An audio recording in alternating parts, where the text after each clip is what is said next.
नमस्कार दोस्तों, आप देख रहे हैं नाइटमेयर क्रॉनिकल्स 33 अभिजीत के साथ। तो चलिए शुरू करते हैं आज की कहानी को। आज की दास्तान है सिर कहीं धड़ कहीं। धर्मपुर गांव का रहने वाला जगदीप बहुत ज्यादा पढ़ा लिखा नहीं था, फिर भी कुछ दोस्तों की जान पहचान से दिल्ली की एक प्राइवेट कंपनी में उसकी नौकरी लग गई। जगदीप के घर में बूढ़े माँ बाप, पत्नी और बहन थी। थोड़ी बहुत खेती थी, मगर उससे कोई खास आमदनी नहीं होती थी। कुल मिलाकर जगदीप की कमाई से ही घर चलता था। लेकिन कोरोना की लहर में फैक्ट्री बंद हो गई और जगदीप थोड़ी बहुत जमा पूंजी के साथ गांव वापस आ गया। कोरोना की चपेट में आने से जगदीप के बाबूजी भी चल बसे। ऐसे हालात में परिवार को छोड़कर वापस शहर जाना जगदीप के लिए मुश्किल हो गया। मजबूरन उसने घर में एक छोटी किराए की दुकान खोल ली। गांव के चौपाल में जमने वाली बैठकों में अक्सर दुनिया जहान की बातें होती हैं। एक दिन यूं ही ऐसी एक बैठक में जगदीप का हमउम्र बद्री कहने लगा, जग्गू भाई, तुम तो पिछले साल गांव में नहीं थे। अपने बगल वाले गांव में एक नियाज नाम के लड़के का वहां ऐसा कत्ल हुआ कि सिर कहीं और धड़ कहीं। जगदीप ने पूछा, मतलब? बद्री बोला, मतलब ये कि उसका सिर तो वहीं उसी गांव के कब्रिस्तान में दफन है, मगर धड़ आज तक नहीं मिला। जगदीप ने पूछा, मगर क्यों और किसने मारा, ये पता चला क्या? बद्री बोला, किसने का तो पता नहीं, मगर वो क्या कहते हैं शहरों में, टेरर किलिंग। हाँ, टेरर किलिंग का केस है शायद। जगदीप बोला, भाई टेरर किलिंग नहीं, ऑनर किलिंग बोल। गांव के बुजुर्ग बोले, बेटा लेकिन हम सबके लिए तो ये एक टेरर किलिंग की ही बात है, क्योंकि सर कहीं और धड़ कहीं हो तो कहते हैं कि मरने वाले की आत्मा भटकती रहती है। ये सब सुन के जगदीप सहम सा जाता है। घर जाकर अपनी पत्नी जानकी से इस घटना के बारे में पूछता है तो उसकी पत्नी कहती है, देखो जी, हम तो इतना जानते हैं कि जब सबने इस कत्ल के बारे में सुना तो हम क्या आसपास के गांव में भी दहशत और खौफ से लोग सो नहीं पाए। अच्छा है, कोई दूसरी प्यार वाली बात करो और सो जाओ। जगदीप धीरे धीरे इस हादसे को भूल जाता है। हालांकि कुछ दिनों बाद उसे उसी गांव में वसूली के लिए जाना पड़ता है जिसमें नियाज का मर्डर हुआ था। जब वो गांव में पहुंचता है तो पता चलता है कि आज इस कत्ल को पूरे 1 साल हो गए। ना तो लोग भूले और ना ही दहशत कम हुई है। बस सब अपनी अपनी जिंदगी में व्यस्त हो गए हैं। हालांकि जगदीप ने काफी साल दिल्ली में काम किया था और उसकी सोच भी बदल चुकी थी, मगर जाने क्यों जब से उसने इस हादसे के बारे में सुना था, दहशत से भर जाता था।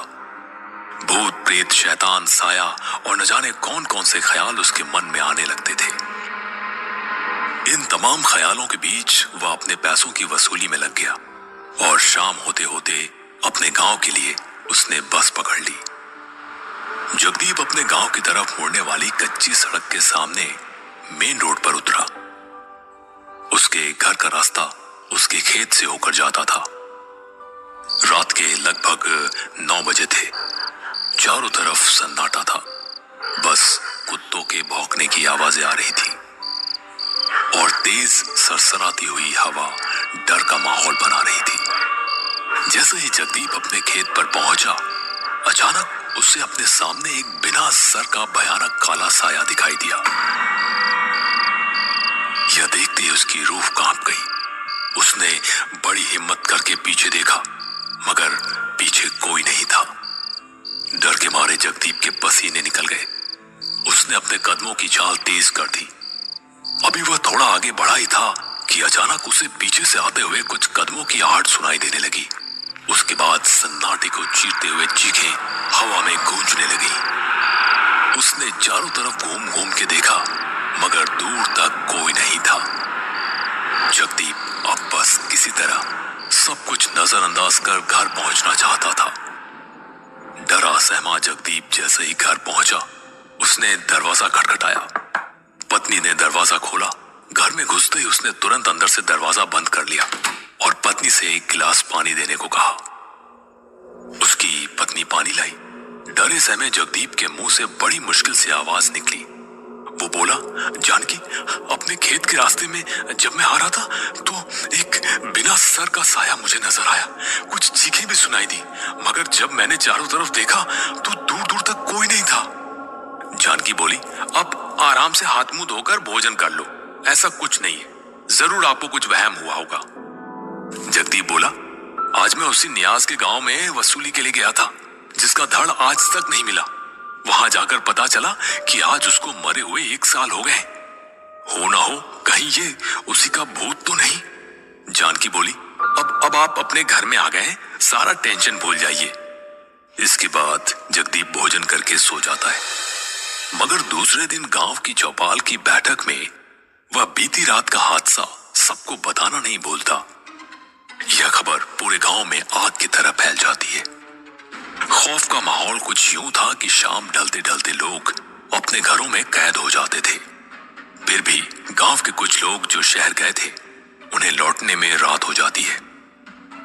डरे सहमे वह गांव की तरफ कदम बढ़ाते हैं, लेकिन सब के सब उस वक्त मारे डर के पसीना पसीना हो जाते हैं जब जगदीप के खेत के करीब से गुजरते समय उन्हें सिर कटा हुआ साया नजर आता है और चीखें सुनाई देने लगती हैं।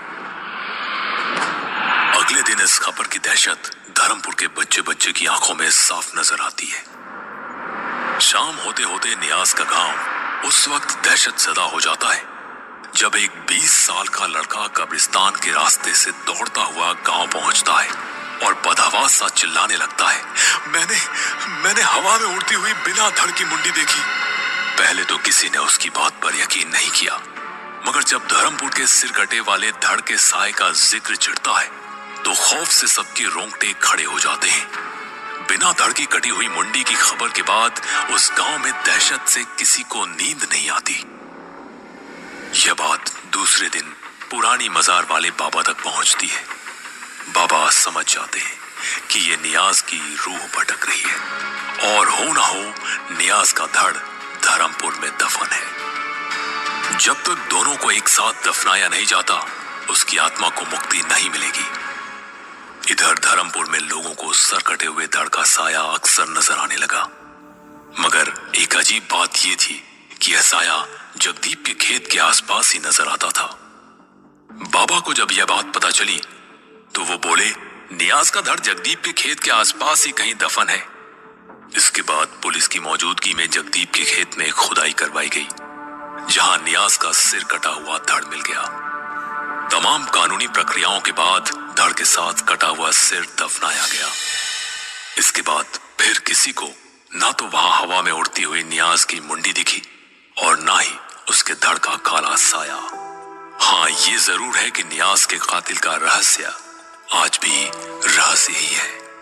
तो ये थी आज की कहानी, सिर कहीं धड़ कहीं।